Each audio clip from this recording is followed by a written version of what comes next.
संजय जी, 200 से ज्यादा सीटें एनडीए हासिल इस बार नहीं कर पाएगा, ये केसी त्यागी जी ने गणित लगाया और बताया। आपका गणित क्या कहता है? और मैं एक और बात ये पूछना चाहती हूं कि इस अलायंस के पहली बार शक्ल लेने से क्या ग्राउंड की जो स्थिति है, जमीनी स्थिति, सीटों के हिसाब से, वोट शेयर के हिसाब से, उस पर किस तरीके का असर देख रहे हैं आप? देखिए गरिमा जी, मुझे लगता है कि किस तरह की स्थिति देख रहे हैं आज, इसको तुलनात्मक दृष्टिकोण से देखने में ज़्यादा फायदा होगा या ज़्यादा समझ आएगा। अगर हम 2019 से तुलना करें और इंडिया गठबंधन जिस तरह से शेप ले रहा है, निश्चित रूप से 2019 की तुलना में आज विपक्षी पार्टियां मजबूत स्थिति में दिखाई पड़ती हैं। एक गठबंधन बनता हुआ दिखाई पड़ रहा है, 3 मीटिंगें हो गई हैं, तो निश्चित रूप से 2019 की तुलना में तो अच्छी स्थिति में है, मैं कहूँगा बहुत बेहतर स्थिति में है।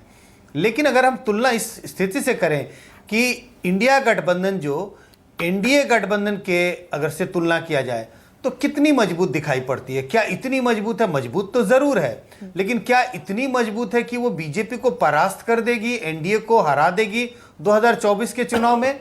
कम से कम आज की सूरत में मुझे वो दिखाई नहीं पड़ता। मैं ये नहीं कह रहा कि इसकी संभावना नहीं है, इसकी संभावना बनी रहेगी। चुनाव में अभी भी कम से कम 7-8 महीने का वक्त है, लेकिन आज की स्थिति में इंडिया की स्थिति, इंडिया गठबंधन की स्थिति और एनडीए की स्थिति में मुझे ऐसा नहीं लगता कि इंडिया गठबंधन एनडीए को हराने में कामयाब होगी। सवाल ये रहा कि जिसका जिक्र केसी त्यागी जी कर रहे थे बार बार कि बीजेपी किसी भी सूरत में 200 का आंकड़ा पार नहीं कर सकती।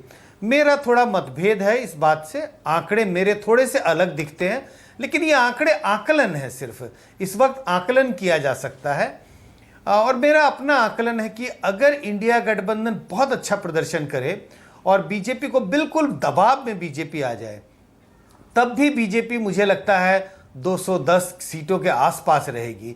तो बीजेपी का जो सबसे खराब प्रदर्शन मुझे आज दिखाई पड़ता है, जबकि सब कुछ अच्छा होगा इंडिया गठबंधन के पक्ष में, तब बीजेपी 210 से 220 के आसपास फिर भी टिकी रहेगी। 210, 5 जो भी कह लें, 200 से नीचे जाती हुई मुझे बीजेपी आज दिखाई नहीं पड़ती, और ऐसी सूरत बनती भी मुझे नहीं दिख रही है। क्योंकि लेकिन मैजिकल नंबर तो जादुई आंकड़ा संजय जी 272 का है, और एनडीए गठबंधन में बीजेपी के अलावा कोई ऐसा बड़ा अलाय नहीं है जिसके सांसद, शिवसेना के पास सबसे ज्यादा सांसद हैं, 12 सांसद हैं, उसके बाद आरएलजेपी आती है 6 सांसदों के साथ। तो एनडीए के पास तो बीजेपी के अलावा कोई ताकत नहीं। मैंने तो कहा कि यह सबसे खराब प्रदर्शन होगा बीजेपी का जब वो बीजेपी 210 से 220 सीटों पर आके अटक जाएगी।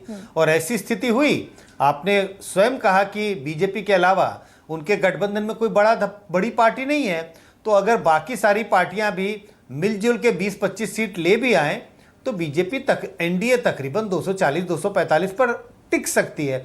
लेकिन बार बार मैं रेखांकित कर रहा हूं गरिमा जी, मैं कह रहा हूं सबसे खराब प्रदर्शन उसकी सूरत दिखती है। सबसे खराब प्रदर्शन के लिए जरूरी है कि इंडिया गठबंधन बेहतरीन प्रदर्शन करे, तो यह जरूरी है। क्या इंडिया गठबंधन एकदम बेहतरीन प्रदर्शन करता हुआ दिखाई पड़ रहा है? पाने की स्थिति उस रास्ते जा रहा है कि अच्छा प्रदर्शन कर सकता है। ठीक है।